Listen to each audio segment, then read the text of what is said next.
Thank you for joining us on Black Investments Matter. I'm Antoine Anderson, and we've got yet another important update on the Trump Georgia elections case.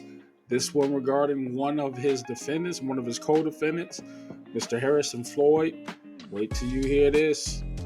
And all the activity that was happening yesterday, we stopped and glared at one important fact that I came across when I did the search on the Georgia records from the jail itself. Pulled up each one of those mugshots and their booking records with their prisoner IDs. And on those records, you would see a date. Now, what happened with 17 of the other 19 defendants in the case, they were issued a release date along with their booking date. That wasn't the case with Stephen Lee, and that wasn't the case with this man, Harrison Floyd, and we just found out why. About 6 hours ago, there was a hearing for this gentleman on a Friday. Guess what that hearing resulted in? Take a look. You're here in front of a judge and you find that based on the open charge against you, there are grounds for bond to be denied at this point. So I'm going to go ahead and find that you are a risk to commit additional felonies and a potential risk to flee the jurisdiction. Now, mind you, the entire hearing only took about 6 minutes.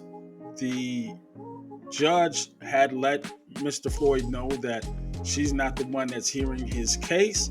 She was just the one that's filling in for another judge, as this is a Friday. Friday at 6 p.m. they put this man in a hearing or thereabouts. Anybody who's ever been arrested on a Friday night knows what that means. You're going to be in there at least a weekend. Add to the fact that in those 6 minutes, Mr. Floyd was pleading his case, stating that he had attempted to get a public defender and they denied him. Okay, he then was trying to find an attorney that would represent him. He stated to the judge that they were requiring a retainer, and a retainer is just to retain the services of a legal aid. He was being quoted prices of $40,000 to $100,000. Again, this is Mr. Black Voices for Trump leader, needing $40,000 to $100,000 to retain an attorney. He didn't have it, he said.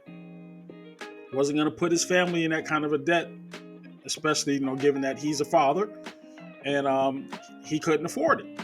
All right, cool.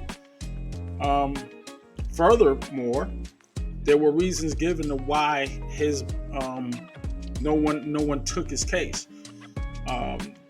Pre-trial came out, said their spill next. He has a previous charge in the state of Maryland, all right, against a federal officer. Basically, what it sounds like, he's been charged. He's not been sentenced. He made bail on that. This was back in March. Assault on a federal officer. That came out in pre-trial, and because of that, even though he's just been charged, not sentenced, he's out on bail for this attack on a federal officer that was held against him in the Georgia state court. As a result, his bond was denied. We did a couple of videos recently on the conditions at that Rice Street jail. And again, I tell you, I take no joy in knowing that this man, even though he's a Marine, and he's definitely going to be able to handle himself, and, since he's able to put hands on a federal agent, he'll be able to hold himself down, I would assume. But he's going to have to do it for about 48 to 72 hours because he ain't getting out this weekend. This was yet another blow to the Donald Trump case. This right here is something that, I didn't want to say anything that could be triggering to anybody, but out of all 19 members of that indictment, this man was the only one that hadn't made bail for one reason or another. Doesn't look like he's getting any help from the big boss, and looks like he's going to spend at least a weekend in the Fulton County Jail. That's not good. That's not a good look at all. That said, the conditions at that jail, not fit for man or beast, just flat out.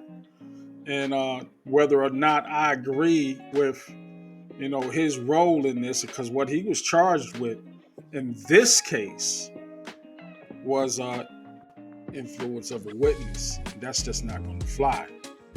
Given that prior, he is looking at some serious times. Now, I did take a little issue with the flight risk part. Yeah, he ain't going nowhere. He is not going nowhere. The man is out on bail federally, so he's not going to be able to get on a plane. Again, I'm looking at this from a humanitarian standpoint, because we already know what the situation is at that jail.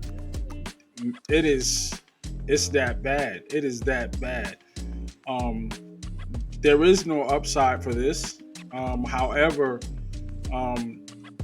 I would be very shocked if this man also didn't ask for a speedy trial, just to get up out that jail a little bit sooner.